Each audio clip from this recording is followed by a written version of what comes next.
Fala galera, beleza? Tudo tranquilo com vocês? Beleza? Na aula de hoje vamos continuar falando sobre calor, né? Vamos continuar nesse tema que é a termologia, certo? É o tema que a gente vai falar bastante ainda durante esse nosso ano letivo, tá bom? Já falamos anteriormente sobre calor, né? Quando a gente falou de temperatura, falamos sobre calor para exatamente diferenciar calor de temperatura, que é muito comum nós confundirmos esses dois conceitos. Mas eu acredito que vocês não confundem mais, né? Que a gente discutiu bastante essas diferenças, né?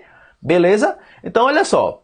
Como nós vimos, calor é um tipo de energia. É uma energia térmica em trânsito. Vamos entender por que esse trânsito. Por que é uma energia térmica em trânsito, tá bom? E aí eu coloquei uma imagem, né? De refrigerante, água, isso dentro do recipiente com gelo, certo? Muita gente já fez isso, né? Quando a gente vai, por exemplo, a uma praia distante, é muito comum nós levarmos gelo e colocarmos lá nossa bebida dentro do gelo. Por que nós fazemos isso, né? Nós fazemos isso exatamente para que a nossa bebida ela não esquente, ou se ela tiver natural, ela fique mais gelada.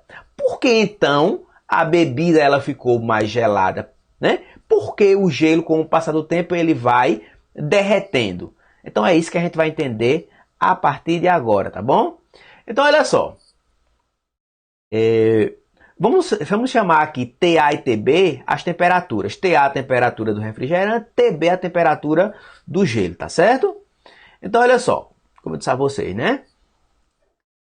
Então o que vai acontecer é o seguinte, gente. Como nós já falamos lá, né? Quando a gente falou de temperatura, o que vai acontecer é um fluxo de energia, né? O corpo de temperatura maior, nesse caso aqui, o refrigerante, certo? O corpo de temperatura maior aqui, ó, o refrigerante, ele vai perder calor para o corpo de temperatura menor, que é o gelo, tá certo? Então, o fluxo de energia sempre se dá nesse sentido. O corpo de temperatura maior perde energia, que nesse caso é calor, para o corpo de temperatura menor, tá bom? É isso. E aí, por isso o conceito de calor, né? Por isso que calor é o quê? Uma energia térmica em trânsito entre corpos a temperaturas diferentes. Se os dois corpos têm a mesma temperatura, não há calor, né? Nós vimos que quando os corpos atingem a mesma temperatura, eles chegam num estado que a gente conhece como equilíbrio térmico, tá bom? Então, se os corpos têm temperaturas iguais, não há troca de calor. Se as temperaturas são diferentes, o corpo de temperatura maior perde energia, calor, para o corpo de temperatura menor, tá beleza?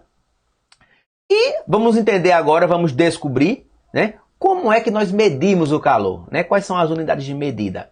Pelo Sistema Internacional de Unidades, a unidade é o joule, tá bom? Só que é muito comum, certo? Vocês vão ver muito aí no dia a dia de vocês e também nas questões que vocês vão resolver. É muito comum a unidade, a caloria, certo? Ou simplesmente cal, certo? E a gente pode fazer essa transformação de caloria para joule, tá certo? Uma caloria vale exatamente 4,18 joules. Aproximadamente, na verdade. 4,18 joules, tá bom? Então é muito comum, quando a gente fala de alimento, a gente se referir a calorias, né? Então quando a gente come um alimento que geralmente vai engordar, né? Como por exemplo gorduras, né? É um alimento calórico, ou seja, ele tem muita energia, tá certo? Fornece muita energia para o nosso corpo. Por que nós engordamos? Porque a energia acumulada, ela se transforma em gordura, tá certo? Então é isso que acontece. Então a caloria está muito relacionada também com o alimento. Nós precisamos de energia, né? Assim como as máquinas precisam de energia, o nosso corpo também precisa de energia, tá bom? Muito bom. Também é muito comum utilizar o quilocaloria. Na verdade, lá nos alimentos, que a gente fala calorias, na verdade são quilocalorias, que equivale a 1000 calorias, tá bom? Uma quilocaloria equivale a 1000 calorias. Beleza, gente? Vamos lá. Vamos falar agora de dois tipos de calor, o calor sensível e o calor latente, tá certo? O que seria isso? Vamos entender, né? Então, olha só, para a gente entender o que é um calor sensível, eu coloquei essa imagem aí, ó. Essa imagem, ela está representando um bule, certo? Com água ou café, pode ser o que você quiser. Vou deixar para vocês imaginarem. Eu coloco lá no fogo. O que vai acontecer? o calor, né? O fogo, ele vai fornecer calor, né, para a água, e essa água ela vai começar a aquecer. Quando a água está aquecendo, o que está acontecendo com a sua temperatura? A temperatura está aumentando, tá certo? É isso que está acontecendo aqui. Então nós chamamos de calor sensível exatamente aquele calor que um corpo ganha ou perde, certo? E quando esse corpo está ganhando ou perdendo calor, a sua temperatura está mudando, aumentando ou diminuindo. E não há mudança de fase. Porque vocês sabem que se eu continuar aquecendo essa água, vai chegar um momento em que a água começa a evaporar. Quando a água está evaporando, nós dizemos que está acontecendo o quê? Uma mudança de fase, do estado líquido para o estado gasoso, tá bom? Então, o calor sensível ele vai até a parte que não muda de fase. Quando começa a mudar de fase, já vai ser um outro tipo de calor, será o calor latente, tá certo? Por isso eu coloquei a imagem do gelo. O gelo derretendo, ele está recebendo calor, né? O gelo é água no estado sólido. Está recebendo do calor, nesse caso aí, da água no estado líquido. Como a água está com uma temperatura maior do que o gelo, ela perde calor para o gelo. O gelo ganha calor. Então ele está ganhando calor e está mudando de fase. Se nós colocássemos um termômetro aí, nós perceberíamos que a temperatura não ia mudar, né? Então a mudança de fase ela ocorre sempre a uma temperatura. Quando o gelo derreter totalmente, aí sim a temperatura começa a mudar, tá bom? Então calor sensível, variação de temperatura. Calor latente, mudança de estado físico sem alterar temperatura, tá bom? E aí vamos falar agora especificamente do calor sensível, né? Falar da equação fundamental da calorimetria, que é exatamente utilizada para calcular a quantidade de calor que o corpo vai perder ou ganhar, tá certo? Muito bom. Então a experiência ela mostra que a quantidade de calor que um corpo recebe ou perde é proporcional à sua massa, ou seja, eu vou aquecer uma panela com água. Se eu colocar bem pouquinha água, rapidamente aquece. Se eu colocar muita água, vai demorar um pouco mais para aquecer, né? Se a chama estiver do mesmo jeito. Então, a quantidade de calor vai depender da massa, mas vai depender também de quanto a temperatura está mudando, né? Se a temperatura está maior, vai aquecer mais rápido. Se a temperatura está menor, vai aquecer mais lentamente. E depende também de uma outra coisa. Depende da substância. Certo? Eu não coloquei aí, mas também depende da substância. Então, se você está aquecendo, por exemplo, água, a quantidade de calor que precisa é uma. Se você vai aquecer, por exemplo, óleo, já vai ser uma quantidade de calor diferente para determinada quantidade de massa. Tá certo? Então, depende desses três fatores, da massa, da temperatura e depende da substância, tá bom? Então, essa aí é a famosa equação fundamental da calorimetria, né?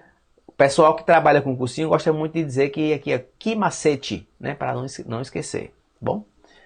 E aí nós temos que M é a massa, né? ΔT é a variação de temperatura e C é o calor específico. Esse Czinho aí é exatamente a quantidade de calor que cada substância necessita para fazer variar a sua temperatura em determinada quantidade, tá certo? Beleza? Muito bom.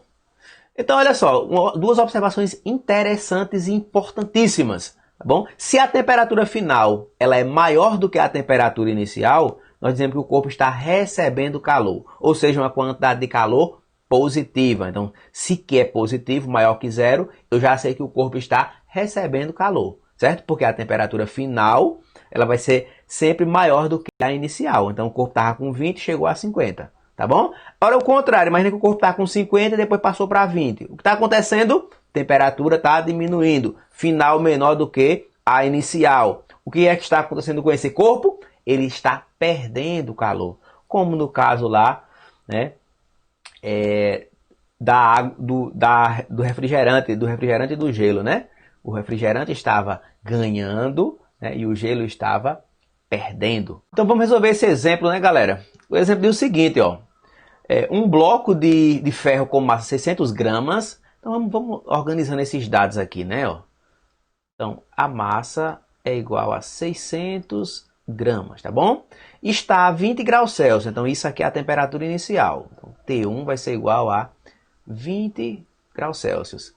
O calor específico, o Czinho pequeno, né, é 0,114 calorias grama por grau Celsius, tá bom? Determina a quantidade de calor, ele quer saber o valor de quê? Determine que, certo? Que o bloco deve receber para que a temperatura passe de 20 para 50, ou seja, T2 será igual a 50, tá bom? Beleza, gente? Vamos lá, então. Então, nós queremos descobrir o valor de Q, certo? Vou organizar isso aqui direitinho, né? Nós queremos descobrir o valor de Q. Então, Q é igual a M vezes C vezes ΔT, né? Nós vimos agora há pouco isso, tá bom?